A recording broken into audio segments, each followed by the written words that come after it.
Ngolunye usuku sathi sihlalele nomyeni wami sezokudla ukudla emnyango.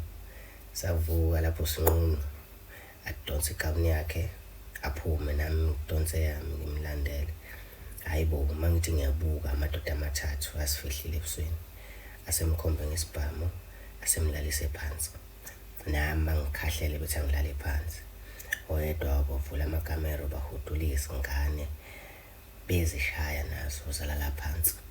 Lapho ngiyakhuleka ngenhliziyo ngithi Jehova siveze ubunjalo bakho. Hhayi lo munye akhiphe ifoni athi wozani seku-right. Mayibabu kanti bangaki labantu yini futhi inhloso yabo. Hhayi nangempela-ke kungene amanye-ke manje I'm not sure ukuthi babe bangaki.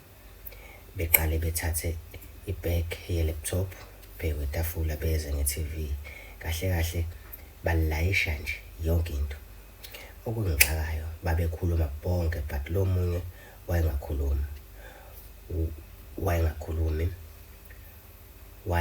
Wayeqhweba nje kuphela. Aphumele emnyango and I thought to myself, kungenzeka ukuthi umuntu engimaziyo.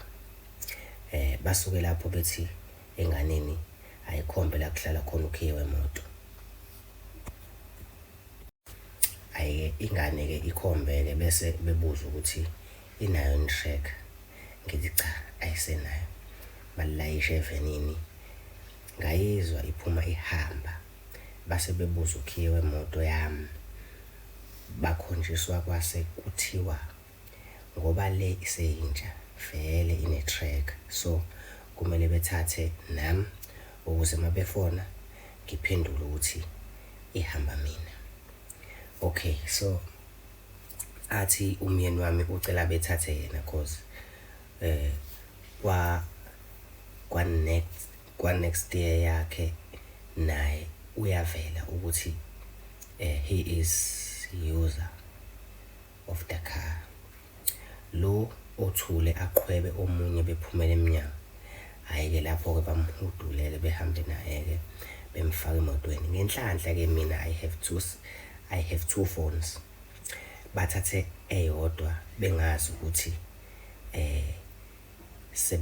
okay, so bengazi ukuthi ikhona le enye. Okay-ke manje-ke lezi moto zethu-ke sebesithathile about 30 minutes kukhala ifoni yalo sele.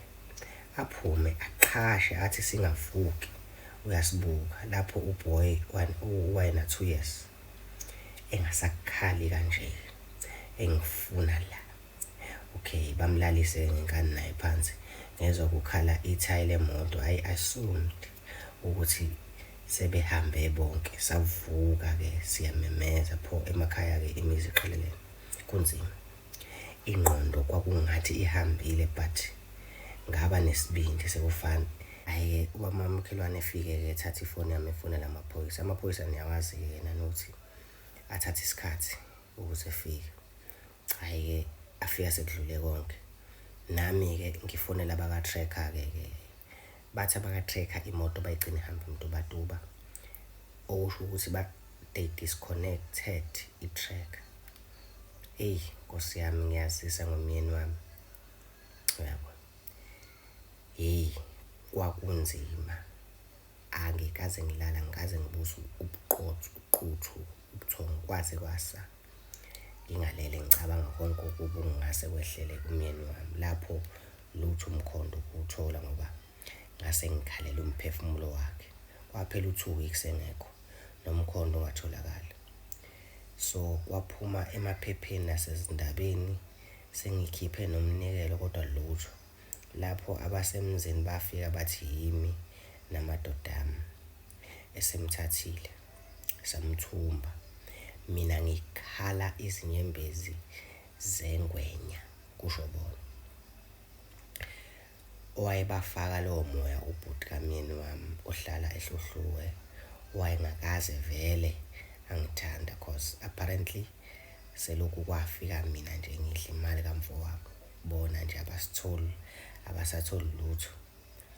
Saba sibi isimo in such a way that bangixosha nasemzini nezingane.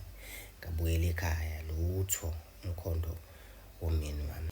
Kunzima ngoba uJehova uyabavezela abakhulekayo.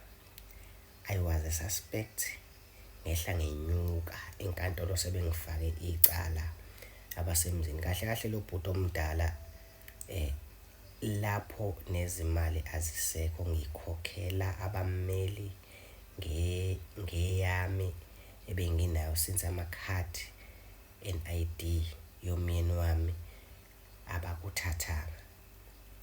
Ngolunye usuku ngifikele umuzwa ukuthi angiye ehluhluwe kulo bhuti ngiyozama ukukhulumisana naye, ngicela usisi wami nomunye umngani wami oyiphoyisa ukuthi ngicela ukuthi bengikhaphe, but ngicela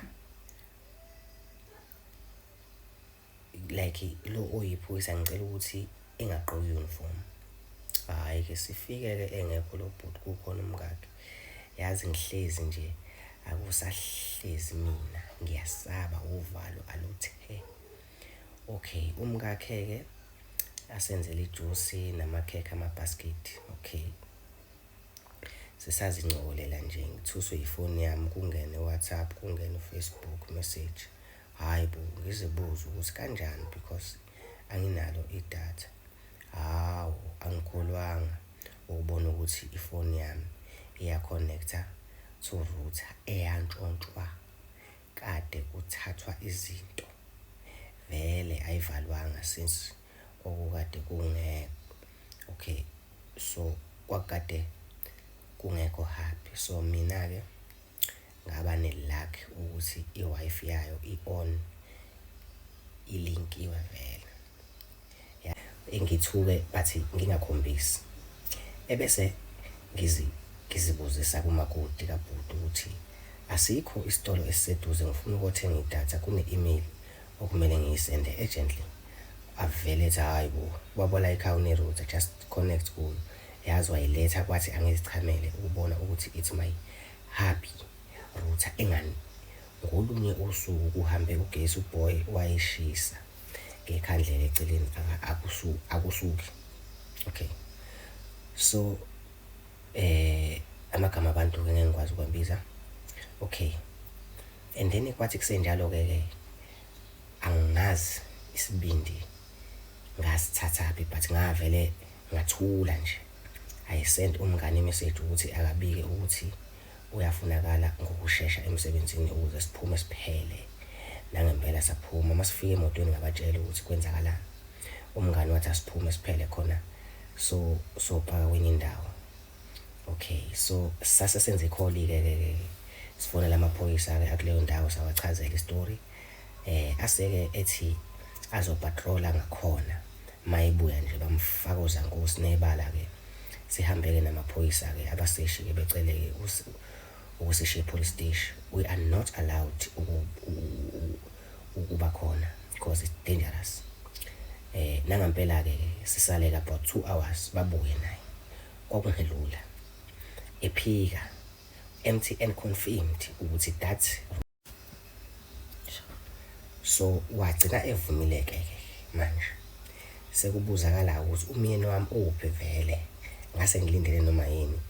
Yeyi, ngiyakutshela umyeni wami wayegcinwe kwamngani wakhe komunye umuzi evalelwe khona. Uthi wayedla in 3 days kanye namanzi ewaphuza in 3 days. Lapho wabuya emnyama ezacile, wabuya esenegciwane.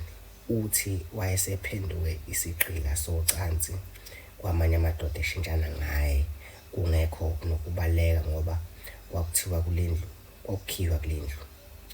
But ngibonga impilo yakhe igciniwe, alinalutho igciwane okunempilo. But ubhuti-ke yena udonsa 26 years ejele. Mina nomyeni wami sathenga umuzi kwenye indawo cause le yase ine-trauma nje. Kwaboshwa 6 including ubhuti wakhe owayebaleke nemoto. Okay, asikazi-ke ukuthi ziphi, asizwa lutho ngazo but sisalindile Siyabonga kakhulu, thank you so much. Okay, so na-ke guys-ke please siyacela ukuthi-ke nisubscribe ni-comment because le ndaba le indaba yomuntu ngifunda phansi, so iziningi sesa. So nje uma ungasubscribe, please subscribe, uyakhomenta, uyalike. Sibonga.